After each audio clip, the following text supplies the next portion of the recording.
Today we're going to take a look at the new Jackery HomePower 2000 Plus V2. We're going to start off by going over realistic ways that I would use a power station like this, followed by what I actually think about it. But before we get started, I would like to thank Jackery for sending this and some solar panels to us, and also for sponsoring us today. The first use for the new 2000 Plus V2, and probably the one that most of y'all are going to be interested in, is for keeping stuff in your home running during power outages. Since it can handle up to 2400 running watts and 4800 surge watts, it should be able to run anything in your house that plugs into a regular wall outlet.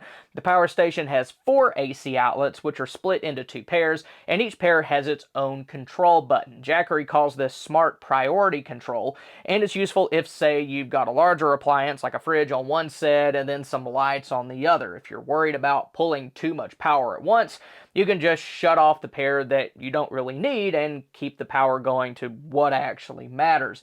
It's an easy way to stretch your runtime and avoid an overload. But as you can see here, it's powering my washing machine during its spin cycle, and that's what uses the most power on mine. If the power goes out during the middle of, like, you're doing a load of laundry, just plug your washing machine into this, and it should be able to finish that load up. Then, of course, the HomePower 2000 Plus V2 can also keep your food from spoiling. It shouldn't have any trouble running even an older refrigerator like mine for several hours, and if you have a newer model, you're probably going to get a lot more runtime because they're more efficient. If you've watched my channel for a little while though, you probably know that I would rather use something like this to power a box freezer. Those draw way less power while they're running, and they also run less, so a power station of this size should be able to run one of those for at least a couple of days, especially if you only run it for like 1 hour every 3 hours. If your freezer's full and it's set below zero, doing that, it's not going to give it any chance of thawing out, and you can stretch your runtime quite a bit.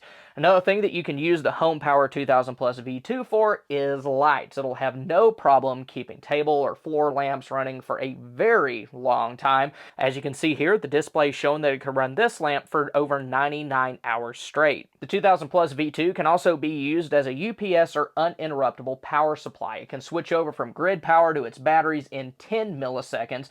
When I did my test, it was literally blink and you'll miss it, and my camera barely even picked it up. That should be fast enough that most household devices like routers and refrigerators won't even notice it. They should just keep going without any problems at all. The power goes out, the Jackery switches over, and you don't even have to think about it. If you want to check out the new HomePower 2000 Plus V2, then be sure to use the links in the description and the pinned comment down below. Then, like other power stations, the HomePower 2000 Plus V2 is also very quiet. It should stay below 30 decibels most of the time, which is about the same volume as a whisper or rustling leaves. You can set it up right next to your bed, and you probably won't even know it's there. And being quiet and having a 10 millisecond UPS both make it really nice for preemptive use during a storm. Say you're like me and you live somewhere that has a lot of thunderstorms. If you tend to lose power during those, just go ahead and plug this into the wall and then plug your fridge or whatever else you need into this. It's not going to bother you while it's running, and if you lose power in the middle of the night, then you won't have to do anything.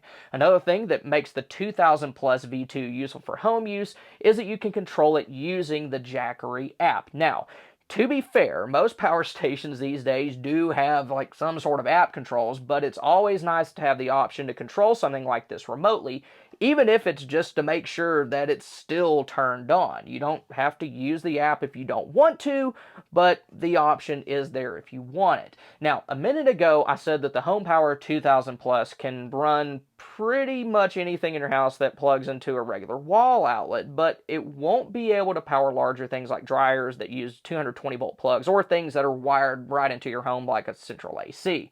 Another thing you won't be able to do with this unit is connect it to a transfer switch.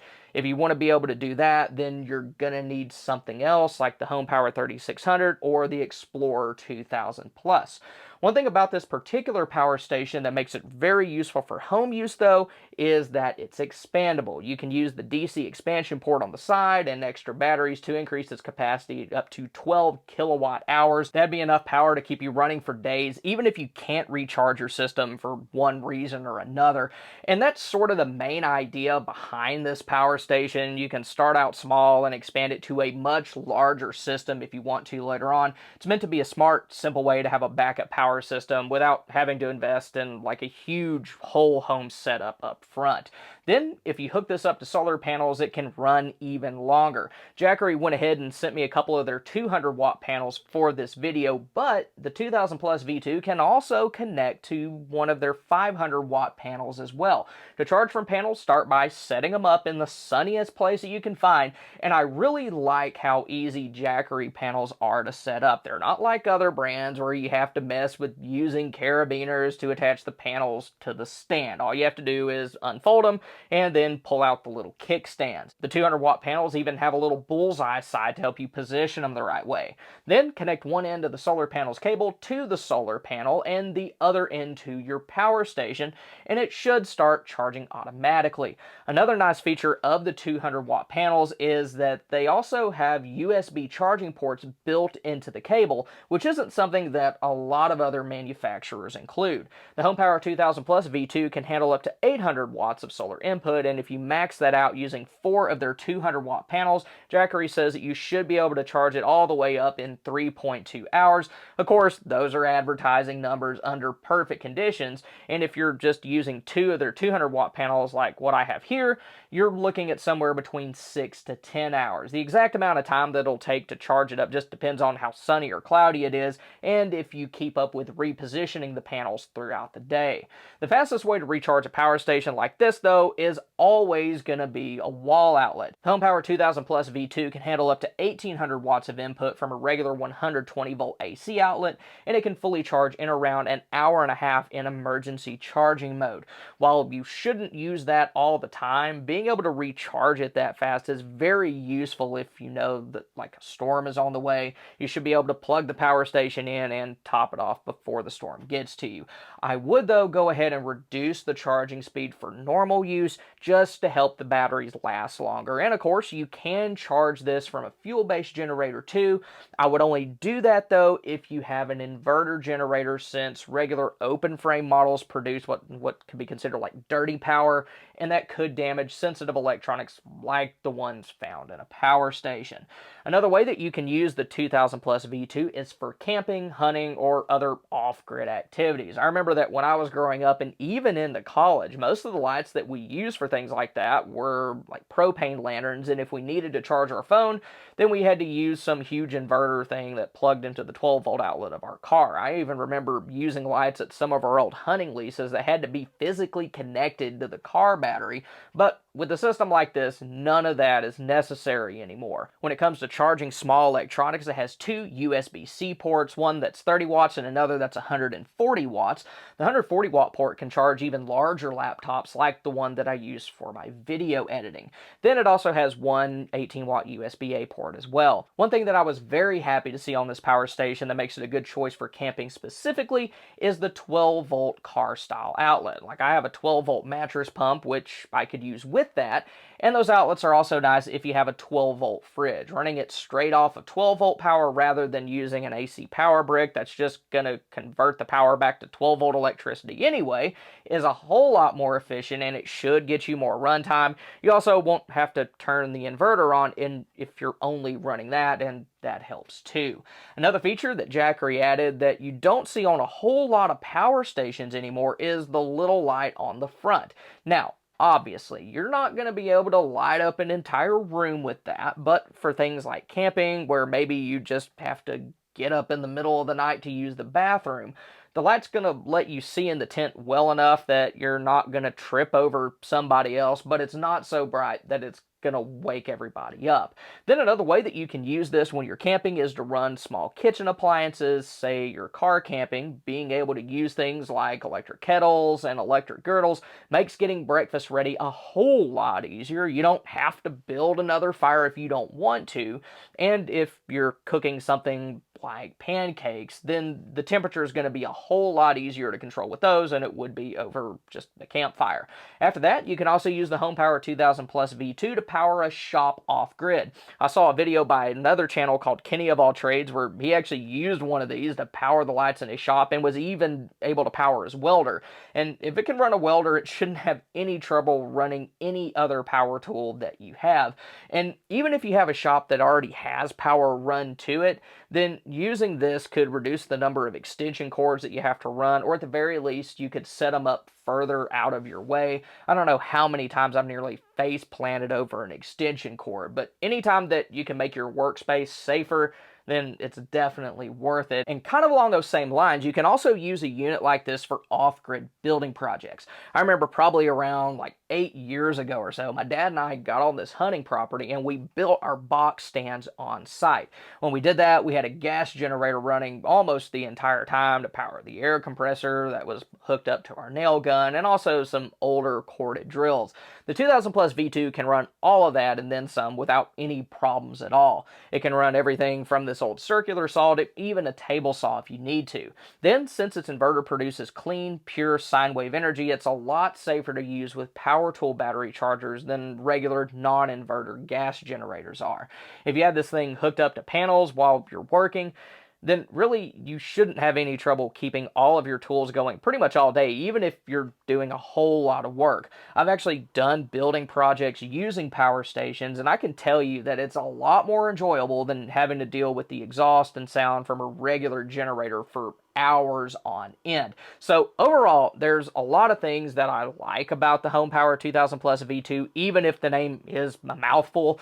First, in my opinion, a 2 kilowatt hour capacity is just about perfect for an essentials only backup power system. It's enough capacity to get you through most run-of-the-mill power outages without any problem, but it's also not going to be crazy expensive either. You can literally get 2 of these power stations and a set of panels for less than the cost of one whole home solar power option with panels. And having 2 smaller power stations lets you do a couple of things. First, it lets you leapfrog your systems. Like, you can use one to power your devices while the other's charging, and then swap them out as needed. And then second, if you need to, you can power devices in multiple locations. Like if you need to do work in your shop with one power station while the other's hooked up to a crock pot, then you can do that without any problems. Another thing that I like about the HomePower 2000 Plus is that it's portable. It has a fold-down handle that makes it easy to carry, and it weighs just under 42 pounds. So most people should be able to move it around without a whole lot of trouble. It also has a relatively compact form factor for a 2 kilowatt hour system, which makes it a better choice for camping or RV use than a larger system like the Explorer 2000 Plus. Then, like other newer power stations, the 2000 Plus V2 also uses LFP or lithium iron phosphate batteries. Those are a lot better than older lithium ion batteries, and the ones used in this particular system are rated for 6,000 cycles or 16 years. Of course, to get that, you are going to need to take care of it. Like, don't keep it in a hot garage for months at a time, and if you store it for a while, go ahead and drain the battery to around 50%. But it is designed to be a long-term power solution, and it comes with a 5-year warranty. Now, even though there's a lot that I like about this power station, there are some things to keep in mind. First, like I mentioned earlier, this isn't going to connect to a transfer switch. That includes both traditional transfer switches and also Jackery smart transfer switch. And I think that they excluded that to help it stay more portable than some of their other power stations, but that is a limitation for some folks. Then one thing that I wish was a little bit higher is the max input for solar charging. 800 watts isn't bad for a power station of this size, but I think it would have been a little better if Jackery had bumped it up to 1,000. That would have allowed you to use 2 of their 500 watt panels without any concern at all.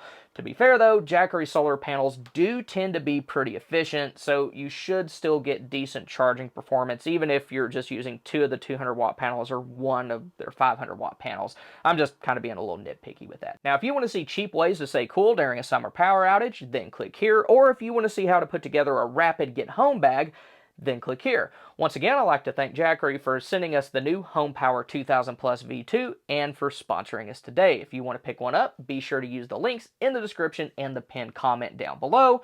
Thank y'all for stopping by. Y'all have a good one.